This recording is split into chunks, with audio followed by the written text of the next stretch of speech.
할렐루야. 오늘은 어버이 주일입니다.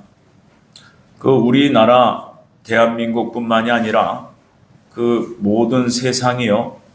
여러분, 많은 힘듦과 어려움이 있어요. 특히 어려운 환경과 상황이 닥칠 때 더욱더 큰 사건과 사고가 일어나지요. 여러분, 교회가 세상의 소망입니다. 아멘. 교회가 세상의 리더입니다. 아멘. 그런데 교회가 먼저 평강을 누리며 교회가 그 세상을 선도해야 될 그 자리가 무너져 가고 있어요. 여러분, 결국 교회가 세상을 바라보면 망합니다. 그런데 교회의 평강과 교회의 회복은 어떻게 이루어질까요? 결국은 여러분, 나를 돌아보는 거예요. 하나님 말씀 앞에서 나를 돌아보는 겁니다. 여러분, 어떻게 하면 교회 공동체가 평강을 누릴까요? 교회 공동체는 곧 믿음의 사람들이 모였고, 믿음의 사람들은 어느 가정인가에 소속되어 있습니다. 여러분, 가정에서 건강한 영이 흘러야 돼요. 지금 대한민국의 존속 살해 사건이 참으로 많이 일어납니다. 최근에도 인천의 한 지역에서 30대 남성이 그 부모를 살해하고 형까지 살해하는 그러한 존속 살해가 일어났어요. 저는 그 사건을 보면서 시대가 그러려니 라고 할 수도 있지만, 여러분, 왜 이런 사건 사고가 비일비재할까요? 특히 가정 안에서 하나님을 떠나서 그래요. 심지어 하나님을 예배하는 믿음의 가정들조차도 여러분, 도덕과 윤리가 무너져가는 지금 이 시대입니다. 그래서 우리가 회복해야 돼요. 지금이라도 우리 믿음의 가정들이 회복해야 여러분, 교회가 평강을 얻고 세상의 영적인 리더로서 다시 회복할 수 있는 겁니다. 그래서 오늘 말씀은 자녀들아 라고 하면서 시작해요. 누군가는 지금 이 자리에 계신 여러분들은 누군가의 부모고 누군가의 자녀입니다. 그래서 나는 과연 어떤 부모를 만났고 어떤 자녀를 낳았느냐, 이것이 대단히 중요하지만 저는 이렇게 말씀드립니다. 나는 어떤 믿음의 부모며 나는 어떤 믿음의 자녀인가? 이 시간에 하나님께서 원하시는 부모와 자녀, 가정의 성경적 기능에 대해서 나누면서 우리가 성령으로 깨닫고 또 깨달았으면 반드시 삶에 적용해서 행하는 우리 복된 믿음의 성도님들 다 되시기를 축복합니다. 아멘. 그래서 오늘 그 가정은 하나님의 생명의 연장선입니다 라는 주제를 가지고 한번 나눠봅니다. 여러분, 모든 가정은요 저절로 시작된 게 아니에요. 마치 가정은 이렇습니다. 한 그루의 나무 같아요. 그래서 그 나무의 밑둥에서부터 생명이 자라나갑니다.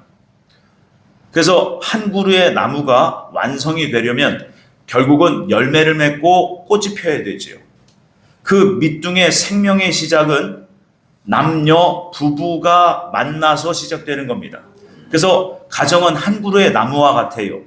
그런데 그 밑둥이 건강하지 못하면 열매를 못 맺습니다. 밑둥이 건강하지 못하면 그 열매는 시들기도 합니다. 결국 그 열매는 영롱한 아름다운 꽃으로서 우리 가정의 자녀를 의미하고 상징하죠. 그 꽃이 어디를 향해야 돼요? 하늘을 향하도록 하늘을 바라봐야 되는 거예요. 결국 그 밑둥으로 시작한 그 두 남녀 부부의 그 사이에서 태어난 자녀들은 결국은 하나님 계신 하늘 보좌를 바라볼 수 있도록 그렇게 그 나무가 세워져야 되는 거예요. 만약에 그 꽃잎이, 그 열매가 그 땅에 있는 밑둥만 바라보게 되면 그 나무는 건강하지 않은 거예요.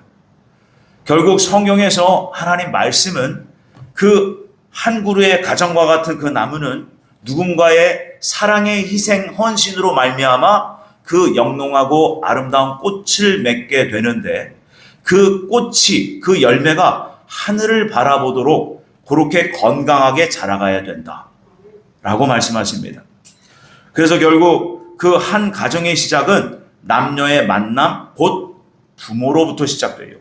그래서 그 부부는 어떠한 정체성을 가져야 되는지에 대해서 마태복음 19장 6절에서 예수님께서 이렇게 말씀하십니다. 한번 같이 읽어봅니다. 시작. 그런즉 이제 둘이 아니요 한 몸이니 그러므로 하나님이 짝지어 주신 것을 사람이 나누지 못할지니라. 아멘. 그런데 주님이 이렇게 말씀하셨는데, 그러면 왜 모세는 이혼 증서를 써줍니까? 라고 한 사람이 물어요. 그랬더니 예수님 뭐라고 하셨느냐? 너희가 완악해서 그렇다는 거예요. 너희가 악하니까 어쩔 수 없이 갈라서라 하고 이혼 증서를 써줬다 라고 말씀하십니다. 여러분, 이 세상에서 날 때부터 부모인 사람은 딱 두 사람밖에 없었어요. 아담과 하와. 그리고 그 이후에 태어난 모든 인생들은요, 결국엔 누군가의 자녀로 태어납니다. 그러나 그 성경을 우리가 알기에, 하나님을 알기에 그 아담과 하와에게도 아버지가 계셨어요. 누구지요? 전능하신 창조주 하나님 아버지십니다. 결국 가정은 그렇게 출발합니다. 성경은 믿음의 부부에게 함부로 나누지 말라고 합니다. 요즘 많은 사람들이 잘못된 사상과 가치관에 빠져 있는 거예요. 그러니까 쉽게 만나고 쉽게 헤어지는 겁니다. 여러분, 결혼이 인간과 인간이 만남이라고 생각하면, 여러분, 인간과 인간의 만남이고 헤어지면 그냥 끝이다? 여러분, 이것은 인간적인 생각이요. 그 생각 속의 가치관은 마귀의 가치관이 들어있다는 걸 여러분 아셔야 돼요. 그래서 지금 이 시대는 옛날보다는 결혼하기는 쉬워졌지만 불행한 부분은 오히려 더 많아졌습니다. 왜 그래요? 그 가정에 하나님이 안 계세요. 저는 이런 생각이 듭니다. 그 믿음의 가정이, 그 가정에서 하나님을 예배하고 하나님을 경외한다면 과연 그 가정이 쉽게 그렇게 깨어질까요? 그 가정에서 그렇게 비참한 존속 살해, 폐륜 이런 것이 나타날까요? 결국은 근본적인 문제 원인이 어디 있습니까? 그 두 남녀가 만난 그 최초의 그 두 부부가 하나님을 경외하지 않았기 때문에 비롯되는 모든 문제라는 것을 우리는 알 수 있습니다. 그래서 여러분, 두 번째로 부부의 첫 번째 의무를 에베소서 5장 21절에서 이렇게 말씀하고 있습니다. 함께 읽어봅니다. 시작. 그리스도를 경외함으로 피차 복종하라. 아멘. 부부의 첫 번째 의무가 뭐라고요? 하나님을 경외함이에요. 요즘 시대의 결혼식은요, 굉장히 간소화됐습니다. 우리만 좋으면 됐지라고 합니다. 그래서 주례사가 없어졌어요. 근데 그 주례사가 세상적인 주례, 인간적인 주례가 아닌, 여러분, 하나님이 주례하시는 하나님의 말씀이 선포된 주례가 돼야 돼요. 이것이 없어졌습니다. 많이 약화됐지요. 그래서 성경은 우리에게 말씀해요. 그리스도를 경외함으로 피차 서로에게 복종하라고 합니다. 돈을 벌고 육아를 하고 육체적인 관계를 맺는 것은 그 후차적인 문제예요. 이것이 우선순위가 바뀌어 있으면요, 반드시 그 가정에는 문제가 생깁니다. 여러분, 그래서 성경적인 가정이 가장 아름답고 가장 행복한 거예요. 근데 우리는 가장 행복하길 원해서 가정을 이루잖아요. 그런데 그 가정에 하나님이 안 계시고 하나님을 경외하는 그 두 남녀가 만나지 못한다면 그 가정은 시끄러워요. 소란스러워요. 결국엔 불행의 그러한 그 사건, 사고가 자주 빈번하게 발생할 수 있습니다. 그러면 아니 한국교회 안에 이렇게 많은 믿음의 남녀가 있는데 그 믿음의 가정들이 왜 불행합니까? 결국엔 원인으로 들어가야 돼요. 근본 첫 번째 문제로 돌아가야 됩니다. 결국은 하나님을 경외하지 않았기 때문에 계속해서 문제가 발생하는 거예요. 하나님께 먼저 모든 것을 맡겨드리는 믿음 없이 그러한 신앙으로 그 가정이 세워지지 않으니까 세상의 문제가 더 크게 다가오는 거예요. 여러분, 그 세상의 큰 문제가 돈 문제일 수도 있고 관계 문제일 수도 있어요. 건강의 문제일 수도 있어요. 그런데 주님은 우리에게 말씀하셨잖아요. 먼저 하나님 나라라고. 먼저 그리스도 곧 하나님의 거룩한 의를 추구하는 남녀, 부부 관계가 된다면요. 그 건강, 돈 문제, 관계 문제가요. 주 안에서 해결이 됩니다. 잠시 잠깐 어렵고 시련과 역경, 고난은 있을 수 있어요. 그러나 반드시 그 가정에 하나님을 경외하며 그 예수 그리스도께서 다스리는 가정이라면 여러분 반드시 주님께서는 해결을 해 주십니다. 그러면서 성경은 우리에게 먼저 남편의 의무에 대해서 말씀하고 있어요. 에베소서 5장 28절이 그렇습니다. 이와 같이 남편들도 자기 아내 사랑하기를 자기 자신과 같이 할지니 자기 아내를 사랑하는 자는 자기를 사랑하는 것이라. 남편의 첫째 되는 의무를 아내를 사랑하는 일이라고 하십니다. 또 이어서 에베소서 5장 25절에서는 주님께서 그 아내 사랑을 마치 그리스도께서 교회를 사랑하듯 해라 이렇게 말씀하세요. 여러분, 그리스도께서 교회를 사랑하시는 것처럼 남편이 아내를 사랑한다? 여러분, 이 부부, 이 가정은요 절대 균열이 갈 수 없어요. 왠지 아십니까? 예수님께서 교회를 어떻게 사랑하셨습니까? 자기의 몸을 십자가에 못 박으면서 피를 다 쏟아내시면서 교회를 사랑하셨어요. 여러분, 이런 남편, 이런 신랑 되셔야 돼요. 이러한 각오와 이러한 책임의식 없이 남녀가 만나서 쉽게 결혼을 하니까 어떤 문제가 일어납니까? 가정에서 시끄러운 거예요. 결국은 우리가 말씀으로 하나님이 가정을 세우신 그 근본 목적으로 돌아가야 된다는 거예요. 이 세대가 얼마나 음란한 세대인지 아십니까? 세상 유행가에서 이런 노래를 쉽게 또 부르고 노래방 가서도 부르고 이게 뭐 노래방에서 불려지는 순위 3위 안에 들어가는 노래래요. 그 노래가 뭐냐면 연애는 필수, 결혼은 선택. 여러분, 이게 맞습니까? 연애가 필수래요. 바람은 펴도 좋다는 거예요. 여러분, 저는 결코 말씀드립니다. 천국 못 갑니다. 그러나 주님은 사랑이시고 자비하셔서 기회를 주세요. 회개할 수 있는 기회 말입니다. 지금이라도 우리가 고쳐야 돼요. 여러분, 가정의 날, 가정의 달, 어버이 주일, 우리가 마냥 기뻐할 것이 아니라 그 주간에 나를 돌아보라는 거예요. 나는 과연 믿음의 부모로 그동안 살았는지, 나는 과연 하나님께서 인정하시는 믿음의 어버이로 나는 지금 하나님을 예배하는 자로 살고 있는지, 또는 나는 믿음의 자녀로서 정말 하나님을 경외하며 나를 낳아주신 내 부모를 사랑하고 공경하는지, 이것을 돌아봐야 돼요.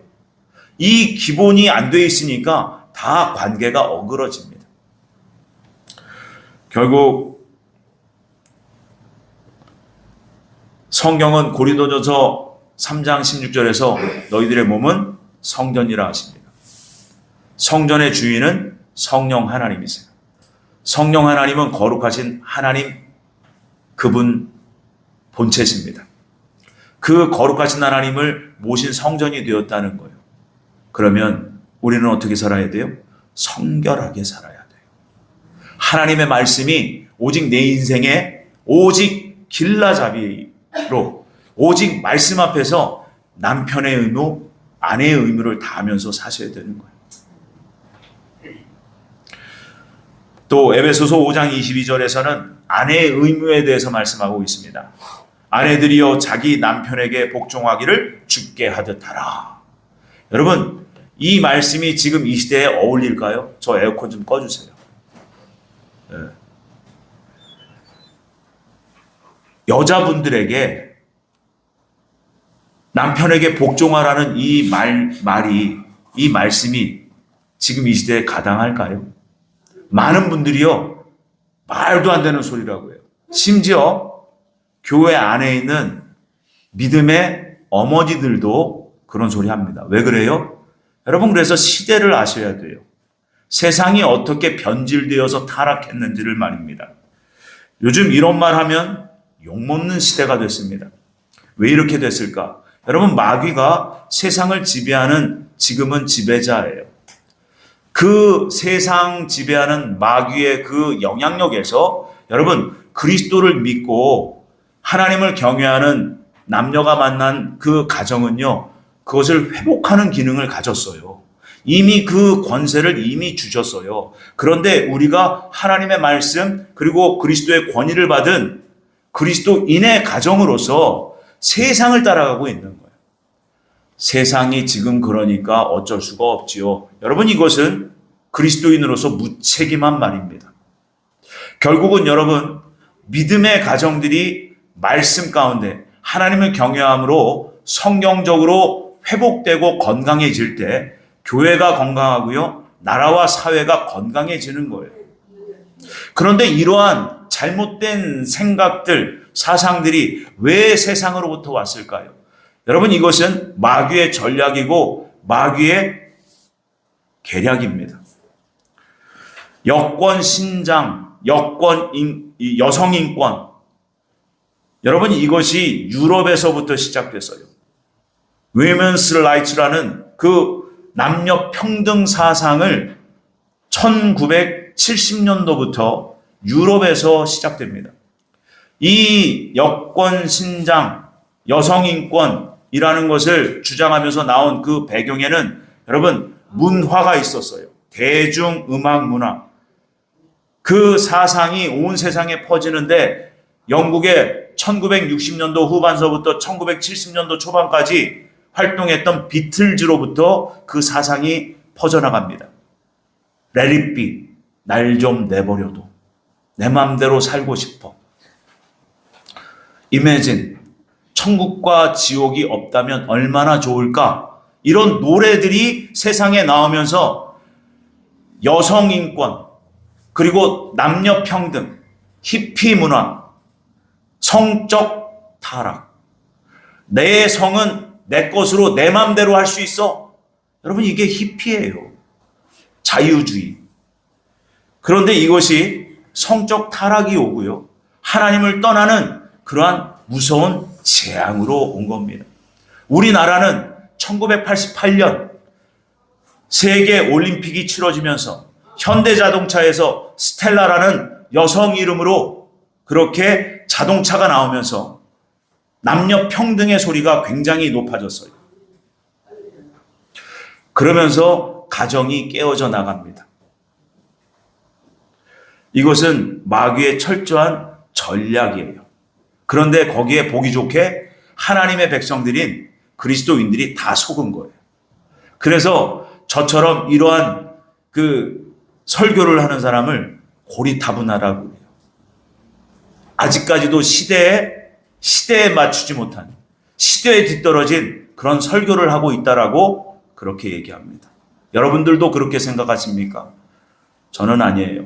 철저하게 하나님 중심, 말씀 중심, 여러분 다시 돌아가야 돼요. 아멘. 그래서 여러분, 말씀 안에서 우리의 믿음의 가정들이 세워지길 바랍니다. 아멘. 서로 피차 복종하라고 그랬더니 남편은 아내에게 복종을 요구하고 아내는 남편에게 복종을 요구하고 이게 아니에요. 그 가운데 누가 계세요? 거룩하신 하나님? 하나님이 계셔야 돼요. 부모와 자녀 사이에도 누가 계셔야 돼요? 거룩하신 하나님이 계셔야 돼요. 그 자녀를 내가 낳았어요? 물론 육신으로 내가 낳았어요. 그런데 그 자녀는 누가 주셨어요? 하나님이 주신 거예요. 내 소유로 삼기 시작하니까 문제, 관계에 여러분 이 잡음들이 생기는 겁니다. 왜 그래요? 아집적인 사랑으로 내 자녀를 사랑하는 거예요. 너는 이렇게 돼야 돼. 너는 이렇게 돼서 세상에서 이렇게 성공해야 돼. 여러분, 이러한 주장이 그리스도인들 안에서 비일비재하다는 거예요. 시대가 변할지라도요, 우리 믿는 그리스도인들은 하나님 말씀으로 회복되기를 바랍니다.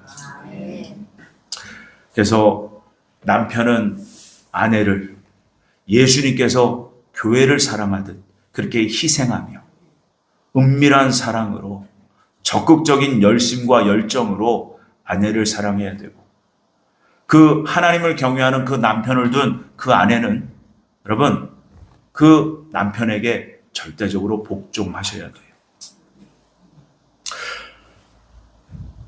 또한 성경의 그 가르침은 자녀들아라고 오늘 본문에서 말씀하고 있는데 두 번째로 자녀들은 반드시 부모에게 순종해야 된다라고 합니다. 1절에서 3절 말씀이 이렇습니다. 다시 한번 읽어봅니다. 시작. 주 안에서 너희 부모에게 순종하라. 이것이 본분이라. 내 아버지와 어머니를 공경하라. 이것은 약속이 있는 첫 계명이니 내가 잘되고 땅에서 장수하리라. 아멘. 이게 1절부터 순서를 내려가야 되는데 우리는 마음에 확 열리는 그 구절이 되면 3절이야. 네가 잘되고 땅에서 장수하리라. 여기에서 우리의 마음이 열려요. 여러분 이것은 비정상이에요. 하나님께서 뭐라고 우리를 부르십니까? 자녀들아. 자녀들아. 주 안에서 너희의 부모. 우리를 먼저 낳아준 육신의 부모를 공경하라. 이것이 약속 있는 첫 계명이다 그랬어요. 이 히브리어로 보면 이 첫이라는 이 단어는요. 가장 중요한라는 그 의미를 가졌어요. 이 땅에서는 나를 낳아준 부모를 공경하는 것이 가장 중요한 계명이다. 그러면 우리에게 영원한 보이지 않는 부모가 계세요. 누구예요? 하늘에 계신 우리들의 아버지십니다. 그래서 그 부모 세대도 또 그 자녀 세대도 동일하게 하나님을 경외함으로 그 가정이 건강해져야 되는 거예요. 근데 이 시대는 마치 교회 안을 들여다보면 믿음의 어머니들이 많아. 믿음의 아버지들은 굉장히 귀하세요. 믿음의 아버지 한 분 세운다는 것이 이 시대는 참으로 어려운 숙제가 됐습니다. 결국 믿음의 아버지 어떻게 세워지는지 아십니까? 그 아버지가 자신의 과거를 예수 그리스도의 그 피 묻은 발 앞에 다 묻어두고 여러분 말씀으로 새 출발하셔야 돼요. 그거 아니면 회복 안 됩니다. 저는 많이 경험했어요. 그런데 교회만 열심히 다니시는 그러한 아버님들 많으세요. 변함이 없어요. 삶의 변화가 안 와요. 왜 그래요?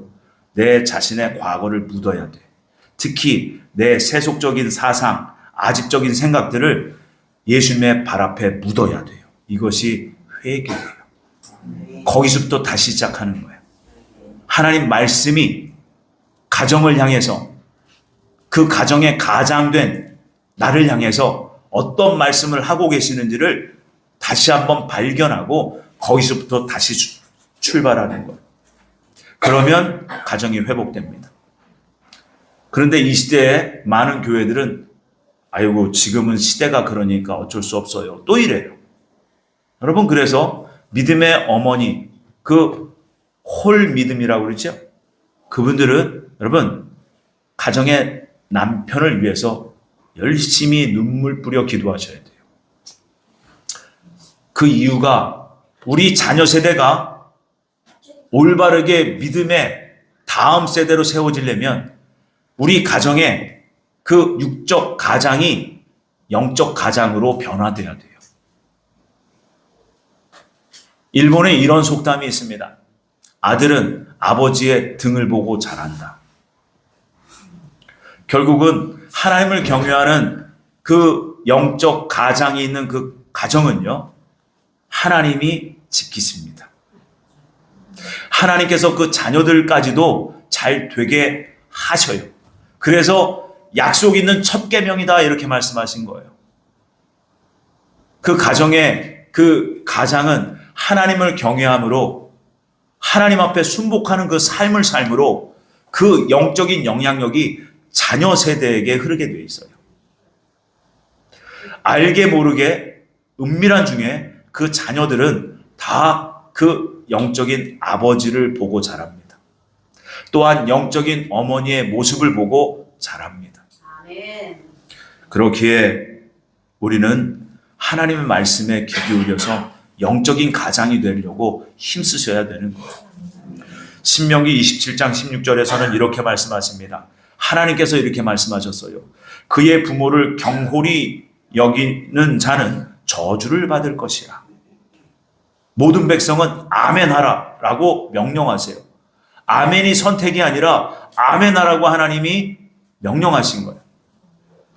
자, 우리를 낳아주신 부모를 무시하고 또 우습게 여기는 것이 경홀히 여기는 겁니다. 그 부모가, 나를 낳아준 부모가 많이 못 배웠어요. 또 이 시대는 물질 만능 시대, 물질 만능주의 이 세상으로 돈 없는 부모를 무능력하다라고 그래요. 저는 돈이 없어도 좋아요. 학력이 없어도 좋아요. 그런데 하나님을 경외하는 믿음이 있기를 바란다는 거예요. 하나님을 경외하는 믿음이 있는 부모는요, 그 자녀에게 영적인 유산을 물려줄 수 있습니다. 이 세상에 많은 물질, 이 세상에 많은 권력을 가져도요, 여러분 그것은 다 지나가고 사라지는 거예요. 오히려 지금 이 세대를 잘 보십시오.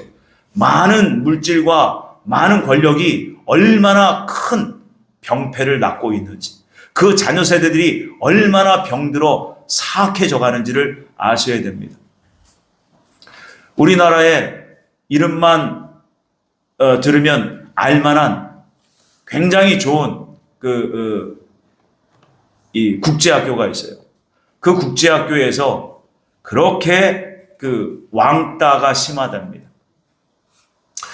그 자녀의 아버지, 엄마가 누구냐에 따라서 힘없는, 그냥 돈만 있고 세상 권력 없는 그런 자녀들은요, 거기 들어가면 왕따를 당한대요. 그런 아이들이 지금 이 시대에 정치인이 되고 경제인이 되고 있어요. 이 세상이 어떻게 되겠습니까? 여러분, 앞으로의 세상은 암담하고 참담해요. 그렇기 때문에 교회에서 올바른 진리를 전해야 되고 그 올바른 진리를 가지고 믿음의 가정들이 세워져야 되는 거예요. 이것 외에는 세상에 소망이 없는 겁니다. 그런데 지금 이 시대는 왜 말세지 말이냐? 영적인 흑암이 권세가 너무나 크기 때문에 세상에 그 반기를 들고 올바른 진리를 전해야 된 그 믿음의 가정들이 약해진 거예요. 그러니까 영향력이 없는 겁니다. 믿음의 가정도 적어지고 그렇게 건강한 믿음의 가정들이 모인 가정 공동체가 교회 안에 부족하기 때문에 교회가 세상에서 영적인 영향력을 끼치지 못하고 있는 거예요. 우리 늘사랑교회 모든 믿음의 권속들, 믿음의 가정들은 이제라도 회복되기를 바랍니다. 이것이 세상의 소망이에요. 나 하나 잘한다고, 나 하나 잘 산다고 절대 안 됩니다. 왜요? 하나님은 공동체로 우리를 부르셨어요. 결국 우리의 창조주가 되시고 인생의 주인 되신 하나님의 말씀에 순종하는 마음으로 그 부모에게 순종하라고 자녀들아 라고 부르시는 겁니다. 여기서 한 가지 조건을 반드시 기억해야 돼요. 계속해서 제가 강조하고 반복하고 있습니다. 부모는 믿음의 부모여야 돼요. 여러분, 그래서 믿음의 부모가 된 사람들 중에 창세기 12장에 나오는 그 아브라함이 있습니다. 그 아브라함이 그 하나님을 경외함으로 하나님의 말씀을 듣고 그 독자, 100세에 낳은 그 독자 이삭을 번제물로 바칩니다. 그래서 그 명령에 순종하려고 하나님께서 바치라 하신 그 산에, 모리아 산에 올라가지요. 아브라함의 마음도 몹시 힘들었을 겁니다. 그런데 이삭의 입장에서 여러분 생각해 보셨어요? 이삭은요, 그때 당시에 혈기왕성한 청소년이었습니다. 얼마든지 아버지의 손아귀에서 벗어나고 도망할 수 있었어요. 그런데 이삭은 아버지가 믿는 하나님을 믿었고 또한 육의 아버지인 아브라함도 믿었다는 거예요. 그래서 이삭이 밧줄에 못 껴서 그 번제단 위에 누워 있게 됩니다. 그때 아브라함이 칼을 들고 아들을 진짜 내리치려고 했었어요. 그때 하나님이 멈춰라 하십니다. 아버지의 믿음, 그 믿음이 이삭에게 흘러간 거예요. 여러분, 이런 가정이 정말 하나님이 기뻐하시는 믿음의 가정입니다. 우리도 할 수 있습니다. 이제 시작할 수 있습니다. 이제 회복할 수 있습니다. 우리 믿음의 가정 세우시길 바랍니다. 그리할 때 여러분, 하나님이 기뻐하세요. 하나님이 기뻐하면 세상이 우리를 감당할 수가 없습니다. 하나님이 기뻐하시면 여러분들의 계획에 하나님이 함께 하십니다.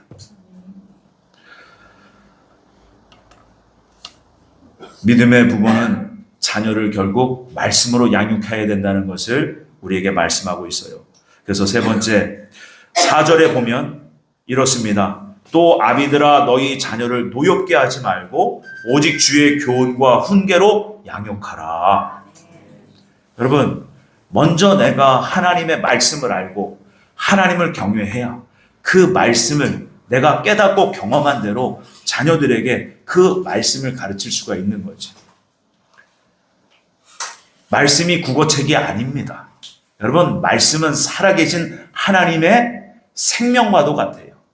그 생명과도 같은 그 말씀이 내가 경험이 돼야 내 자녀에게 그 믿음의 그 증거들을 전할 거 아니겠습니까?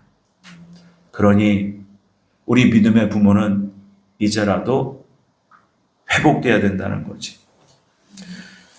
결국 이런 말씀을 붙잡고 우리 자녀들을 성경으로 가르쳐 보겠다고 하시긴 합니다. 그런데 거기에 뭐가 들어가요? 또 죄성과 아집이 들어가요. 그러니까 어떻게 돼요? 노여웁다 이겁니다. 자녀들이. 그래서 저도 듣습니다. 아빠부터 먼저 그 행동으로 보여주고 그리고 나한테 책망을 하세요. 이런 얘기를 제가 실제로 한 2번 들은 것 같습니다. 그때마다 자녀, 아들을 혼낸 게 아니라 저를 돌아보는 거예요. 빨리 그때 그 자녀의 입에서 나온 그 소리를 듣고 그 믿음의 부모라면 무릎을 꿇고 하나님 앞에 통회자복해야 되는 거예요. 근데 우리는 어떻게 해요? 자녀들을 더 혼내요. 이게 역기능이에요. 그러면 어떻게 돼요? 그 믿음의 가정은 균열이 가기 시작하는 겁니다. 결국은 혈기로 자녀를 다스리면 절대적으로 그 열매는 어둠의 열매를 맺게 돼 있어요. 그래서 철저히 먼저 자녀를 훈계하기 전에 여러분, 말씀으로 내가 준비가 돼야 돼요. 그리고 주의 평강이 내 안에 임했을 때 그 문제를 일으킨 자녀를 두고 그 말씀으로 훈계할 수 있는 겁니다. 그때 하나님의 영적인 평강과 하나님의 사랑이 내 입술과 내 몸과 내 몸짓, 얼굴 표정에서 흘러가는 거예요. 요걸 하셔야 돼요. 여러분, 이러한 부모가 내 부모라면 얼마나 행복할까요? 이런 부모를 둔 자녀라면 얼마나 행복할까요? 여러분, 행복할 수 있습니다. 지금이라도 다시 시작하면 됩니다.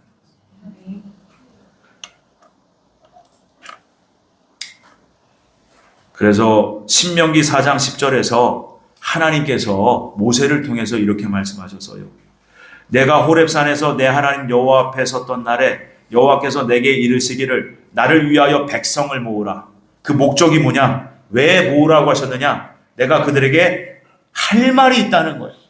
하나님께서 그들로 세상에 사는 날 동안 나 경외함을 배우게 하며 그 자녀에게 그대로 가르치기를 원한다 이 말이에요.